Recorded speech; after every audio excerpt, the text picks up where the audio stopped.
So, for day 2 of Chemistry 2, pinag-aralan namin ay intramolecular force. May dalawa. May intra, within. Ito yung nagbaban ng dalawang nucleus sa loob. Malakas yun, hindi siya pwede mahiwalay. Strong yung bond nila.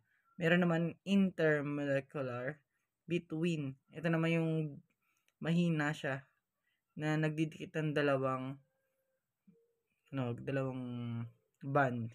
So, mahina yung dikit, malakas yung dikit. Between, sa dalawang between, tsaka within sa loob mismo. Tapos, merong polar, covalent, polar, non-polar covalent, polar covalent, and ionic. Ngayon, ito yung mga indicator, paano malalaman kung ano sila. Pero in shortcut, ganito na lang. Pag ionic, metal, tsaka non-metal. Pag polar covalent naman, ibig sabihin is yung both metal o both non-metal. Ito yung dalawang polar covalent. Ang pinagkaiba lang nila, ang non-polar covalent is nag-share sila ng bond. Itong polar covalent naman, nag-take siya ng bond. So, paano mo kukuha yung mga value nito? Dito sa pinakababa. Pinaka-lowest, ito yung value niya. So, example natin dito is lithium, metal, tsaka oxygen, non-metal, Nm. So, sa lithium, meron siyang 1. Sa pinakailalim niya is 1.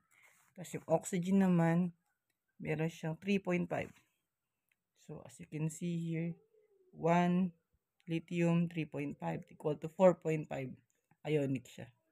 Pag above 1.8, automatic ionic. So, try natin mag-solve ng ganito. Potassium fluoride or KF. Drawing na rin natin yung bond. Tuturo na naman drawing. Yung K, ito, potassium. Ang ano niya is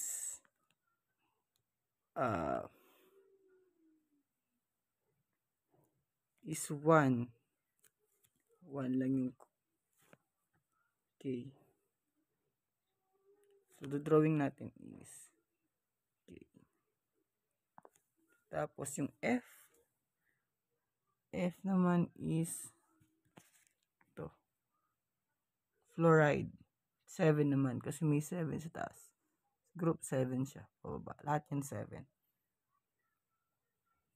So, itong K na to, meron lang siyang 1 na bond. Kasi as a group 1 siya. 1 yung sa taas. Ngayon yung F daw, meron siyang 7.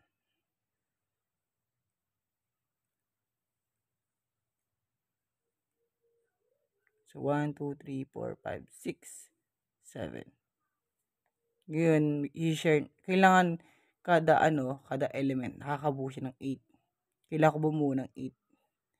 So, as you can see here, nag-shares, tinake niya yung charge ni K. So, 1, 2, 3, 4, 5, 6, 7, 8. 8 na.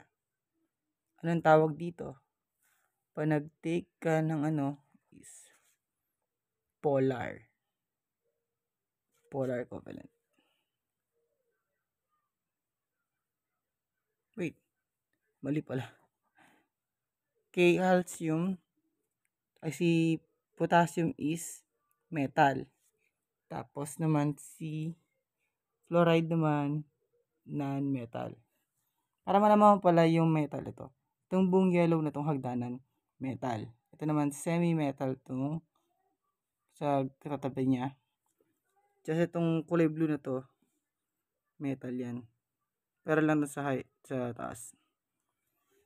So, dahil metal, tsaka non-metal, automatic ionic to. Ionic. Tama ba yung spelling ko? Yan ang itsura ng bond niya.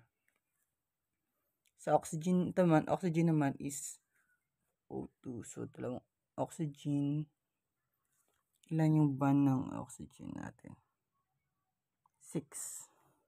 Sa taas may 6, 16, di ba? 6. So, kailangan 6 siya. Pero kailangan makakreate tayo ng 8. 1, 2, 3, 4, 5, 6. 1, 2, 3, 4, 5, 6. 6.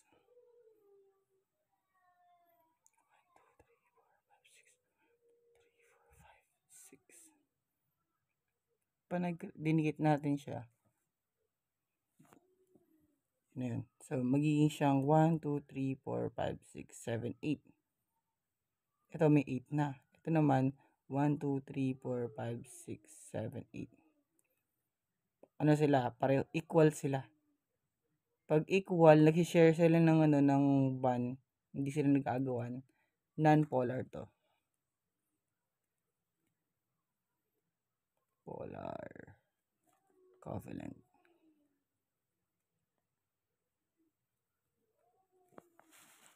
Ito naman sa Br tsaka He. Bromide.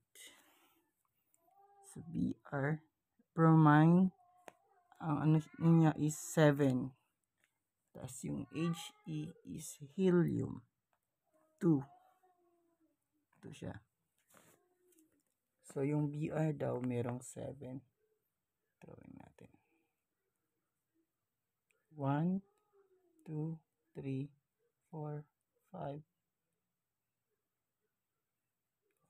6, 7. Si helium naman, meron siyang 2.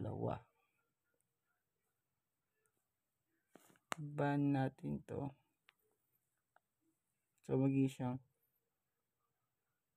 1, 2, 3, 4, 5, 6, 7. 1, 2, 3, 4, 5, 6, 7, 8. Magiging siyang 8. Dahil inagawa lang natin siya, tapos pareho silang non-metal, NM, automatic to. Polar. Polar covalent siya.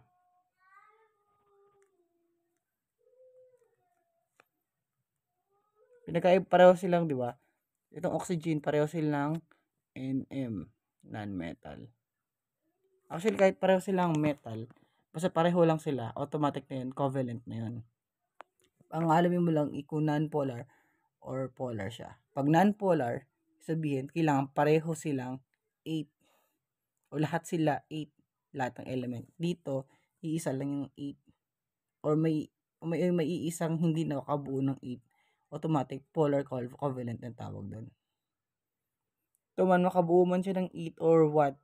Basta magkaiba sila, metal and non-metal, ionic na yan. So, ionic, non-polar covalent, and polar covalent. That's it. Tapos na. Then yung day 2.